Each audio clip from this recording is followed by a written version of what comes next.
Hello and welcome to the Demo Gaming YouTube channel. I'm the Earth God and today we'll be sharing our guide on Jarvan, the Exemplar of Demacia. In this section of the video, we'll be talking about the best way to build Jarvan. His core build is usually Stalker's Blade, Cinderhulk, Black Cleaver, and Titanic Hydra. Although Jarvan has a lot of different builds that are viable on him, however, after studying how the best Jarvan players build and through playing a lot of games with him myself, I find that building Cinderhulk is more reliable than Warrior. But don't worry, you'll still have damage, that's why I rushed Tiamat after the basic Stalker's Blade. As for my full build, I like to go Stalker's Blade, Cinderhulk, Black Cleaver, Titanic Hydra, Ninja Tabby, Guardian Angel, and Gargoyle Stoneplate. Feel free to switch out the Ninja Tabby for Mercury Treads if the enemy has a strong AP carry. Also, if I get super fed, I like to rush Guardian Angel after Cinderhulk and Titanic Hydra. Now that you know how to build Jarvan, let's take a look into his masteries. I like to go 12 Ferocity and 18 Cunning, taking Thunderlord's Decree. It by far fits Jarvan the best. Since you're putting points into Ferocity and Cunning, you'll have decent damage going into the game. Fresh Blood with your passive equals some insane damage when you initial auto attack an enemy. Jarvan's runes are pretty standard when it comes to building the basic AD rune page. You're going to want to take 9 attack damage marks, 9 magic resist glyphs, 9 armor seals, and 3 attack speed quintessences.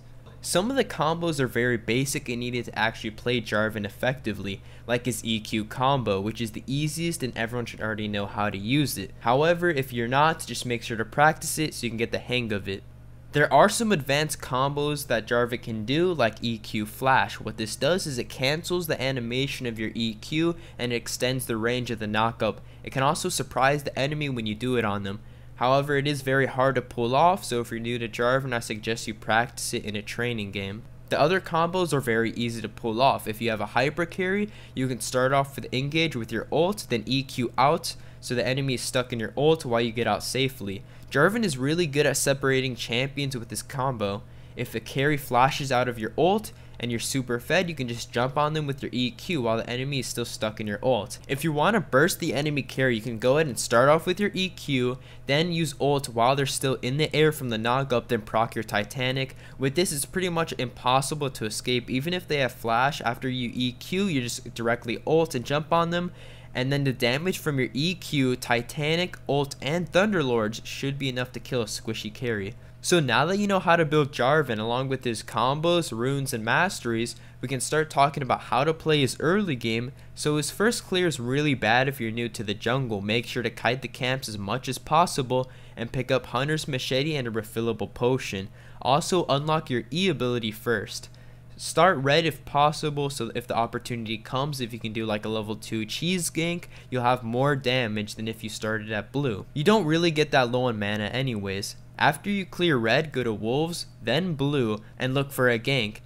Remember, since it's the early game, the enemy laners most likely still have flash, so make sure to walk up to the enemy, slow them with your W, then if they flash, you can use your EQ, waste their flash, and pick up a kill. If you're in the higher elo, please be careful for invades if the enemy jungler is someone like Evelynn, Kha'Zix, and Lee Sin that can also counter jungle you. So ask your laners to ward the opposite buff you start on. If they refuse, look carefully at the map when the monsters first spawn. If you see no one on the enemy team leashing, it's good to assume that the enemy jungler is either starting raptors or stealing your buff.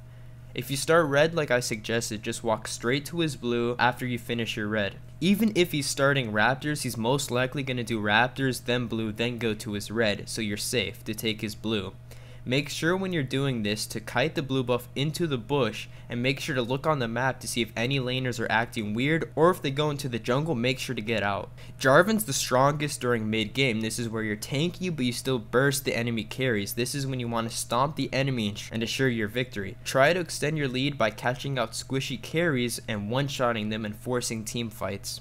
If you're behind on gold, it's best just to peel for your carries. Jarvan is not that strong when it hits the late game, so you're going to want to play safely and make sure to not get caught out. Also, don't engage when your team's not ready, even if it's a good engage. The best way I found to climb is to play around your dumbass team and not flame them. Pinging also helps as long as you don't spam it. Alright, thanks for watching the guide. I hope you guys learned something from this and get that dream rank you want. If you enjoyed the video, please make sure to subscribe, like, and comment for more content.